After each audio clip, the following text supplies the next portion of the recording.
Olé. On termine par une image étonnante. Deux frères Galabru sur la même scène. Ils se ressemblent comme deux gouttes d'eau. L'un c'est Michel, qu'on ne présente plus. L'autre c'est Marc. Et les deux frères sont à l'affiche du Riche Convoité, une pièce de Carlo Goldoni que l'on a pu découvrir au Festival de théâtre d'Anjou. Une œuvre qui convient tout à fait au style de la famille Galabru. Reportage de Gérard Dalmaz et de Jacques Gérard. Mouvement, il n'y en a pas, c'est tout. Mais si tu as peur, tu te laisses comme ça chercher tes mots. Mais sinon, après, dès que tu sentiras que dans un couloir que tu sais, tu fonces. Hein. D'accord. Regardez bien. Pour la première fois ensemble sur scène, les deux frères Galabru. Marc, médecin de métier, revient à ses premières amours de comédien amateur. Il a des dons, c'est sûr, et puis son professeur n'est autre que son grand frère, Michel. Rien de plus facile. Hein. Vous pouvez dire que tu ne souffles pas, quoi. Tu vois, il y a un moment. Hein. Il a été engagé pour souffler avant de tuer.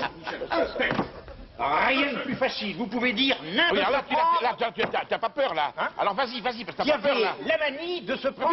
Vite, pour un oiseau. Ah, un fou de baston. Allez, vite. Justement, de telle sorte que le matin, il s'était imaginé que le soleil ne se lèverait pas s'il n'imitait pas le chant du coq. Et de temps à autre, il prétendait pondre des œufs et même les couver. Oh nom de Dieu, drôle de coco.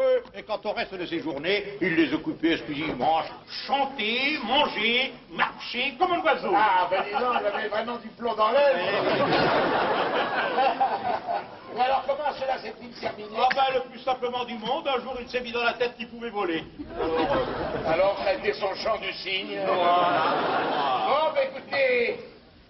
Maintenant qu'il est à la retraite, monsieur commence une nouvelle carrière. Bon, c'était émouvant quand même, Marc. Je reconnais que c'était émouvant, après avoir parlé pendant, je ne sais plus, 40 ans, 30 ans, des tas de choses. Mon frère et moi, maintenant, nous voilà là, habillés tous les deux. Effectivement, c'est très émouvant. Le Riche Convoité de Carlo Goldoni, ce nouveau riche, un peu innocent, ressemble à un gagnant du loto assailli par les tapeurs. Pourtant, malgré tous les pièges, Galabru, Michel, le comte Horace ne s'en laissera pas compter par les sirènes d'entre cour et jardin.